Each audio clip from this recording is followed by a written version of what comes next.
श्वास लेता है, जागता है, सोता है, तुम बीच में व्यर्थ अकड़ जाते हो कि मैं कर रहा हूँ, मैं करूँगा, मैंने किया।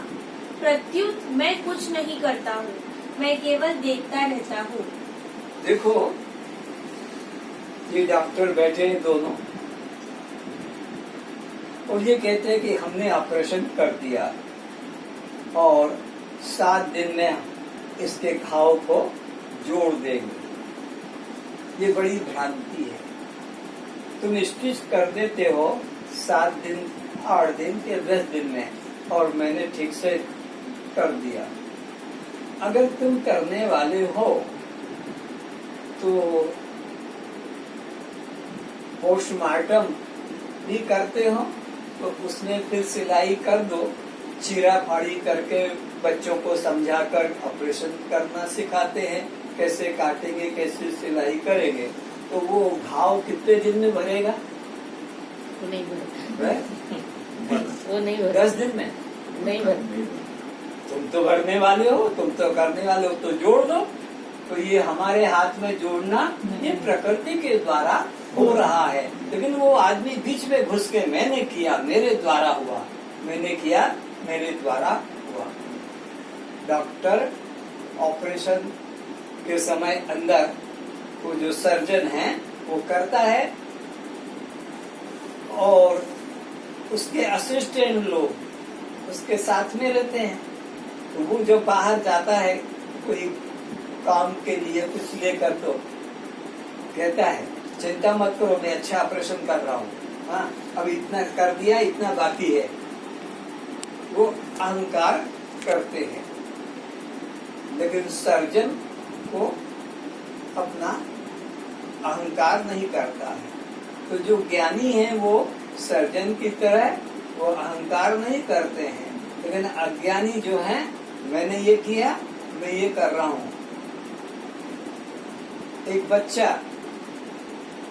पिता के पास बैठा है और पिताजी से बात कर रहा है, तो वो कहता है पिता बेटा जरा अपनी मम्मी को पूछ के आओ भोजन में कितनी देर है, आज मुझे जाना है, कोर्ट जाना है। अच्छा, बच्चा जाता है, मम्मी पापा को कोर्ट जाना है, भोजन में कितनी देर है? तो वो बच्चे को कहती है उसकी माँ, मैंने दाल बना ली है, मैंने भात बना लिया है, मैंने सब्जी बना ली है, मैंने चटनी बना ली है, मैंने हलवा बना लिया है, और अब मैं रोटी बना रही हूँ, और अब तुम्हारे पापा को भेजो और मैं भोजन करा देती हूँ। तो ये सारे क्रिया में उसने अपने को कर्ता रूप में प्रकट किया। और अब वो बच्चा जो जाकर पिता को बताता है, वो बच्चे का जीवन कैसा है? साक्षी का है। माँ का कर्ता भाव में है, बच्चे का साक्षी भाव में। वो बच्चा कहता पिताजी दाल बन गई है, भात बन गया है, सब्जी बन गई है, चटनी पिस गई है, पापड़ सिक गया, हलवा बन रहा, अब रोटी बन रही है, जाओ और खाओ।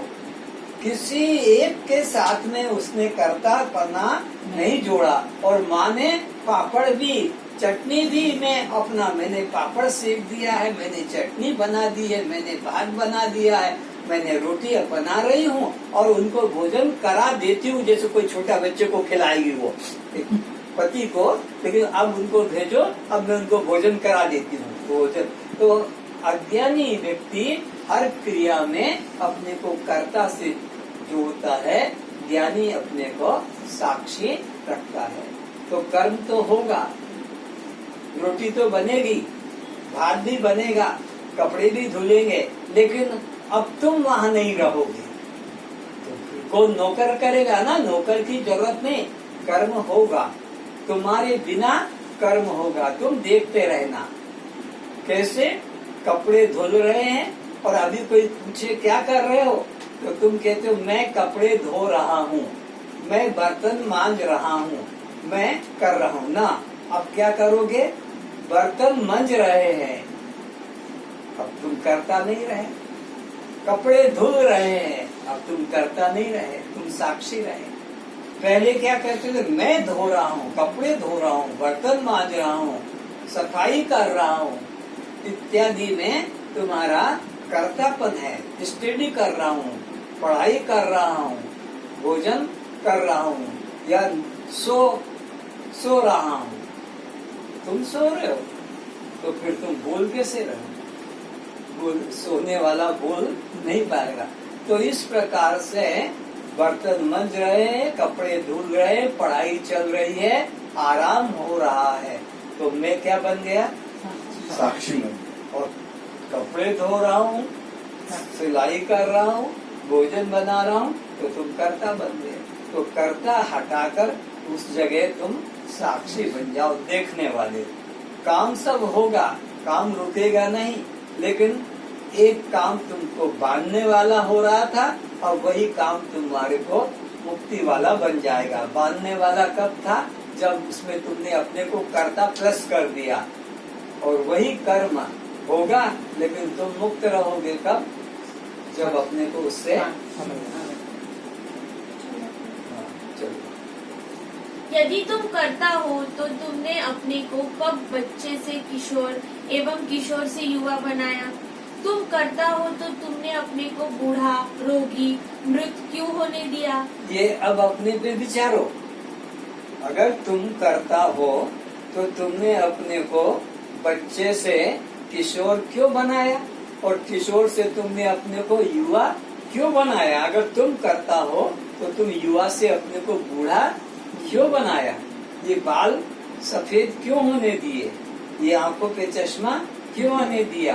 ये दांत नकली क्यों लगाना पड़ा? कान में मशीन क्यों लगाना पड़ा? तुम करता हो तो कर लेते, लेकिन तुम्हारे हाथ में करने का कुछ भी नहीं। तुम तो केवल देखते रहे, देखते देखते। तुम्हारे देखते देखते नाखून काटा था, 7 दिन के बाद में देखते देखते बाल भी, सुबह दाढ़ी बनाई, संध्या तक फिर निकल आई। तुम्हारे हाथ में है तो न निकलने देते नाखून को, न निकलने देते बालों को, न बचपन से शरीर को बढ़ने देते। पर तुम्हारे हाथ में तो केवल देखना है, देखते ही हो, देखते ही रहते हो, पर अपने को तुम कर्तापना का अहंकार जोड़ लेते हो। यही तुम्हारे बंधन का कारण है। तुम्हारे हाथ में कर्तापना होता तो फिर मौत को आने न देते। खड़ी रहती वो तुम्हारे दरवाजे पे, मैं नहीं जाने दूंगा श्वास को बाहर, तो किसको ले जाएगी? मौत आती है तुम्हारे प्राण को निकाल कर ले जाने के लिए, और तुम्हारे हाथ में है तो मत उसको निकलने दो। तो तुम्हारे हाथ में श्वास को रोकना भी नहीं। दांत बाल क्यों गिरने दिए? बाल सफेद क्यों होने दिए? यह श्वास प्रश्वास लेना बंद क्यों किया? क्या यह भोजन पचाकर रस रक्त मल तुम बनाते हो? अतः अपने को कर्ता न बना, केवल साक्षी हो एवं साक्षी ही रहो। जैसे सबे खिलौना खांड के खांड खिलौना माही, तैसे सब जग ब्रह्म में ब्रह्म जगत के माही। जैसे तरंगे झाग बुदबुद सिंधु से कुछ नहीं भिन्न है, मुझ आत्मा से उत्पन्न जग मुझसे नहीं कुछ अन्य है। दृष्टांत क्या दिया जा रहा है? जैसे जल से उत्पन्न बुलबुले, फैन, तरंगे, भाप, बर्फ कुछ भिन्न नहीं है, जल से ही तो सब बने।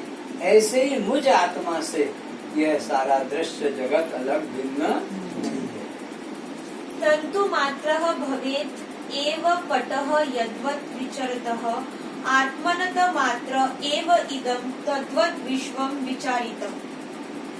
जैसे कपड़ा तंतुओं का ताना बाना होकर वस्त्र नाम से कहा जाता है, किंतु वस्त्र तंतुओं से किंचित भी पृथक अन्य सत्तावान नहीं। इसी प्रकार यह नाम रूप से जाना गया संसार आत्मा रूप ही जानो। आत्मा से भिन्न प्रतीत होने वाला यह जगत आत्मा से उसी प्रकार अभिन्न है, जैसे तंतु से वस्त्र, स्वर्ण से अलंकार, मिट्टी से घड़ा अभिन्न ही है। ऐसे तुम चैतन्य से ये जगत अलग नहीं है। दृष्टांत दिया है, मिट्टी से जैसे घड़ा अलग नहीं है, स्वर्ण से अलंकार अलग नहीं है, तंतु से कपड़ा अलग नहीं है, या जल से लहर अलग नहीं है, ऐसे तुम आत्मा से ये जगत भी अलग नहीं।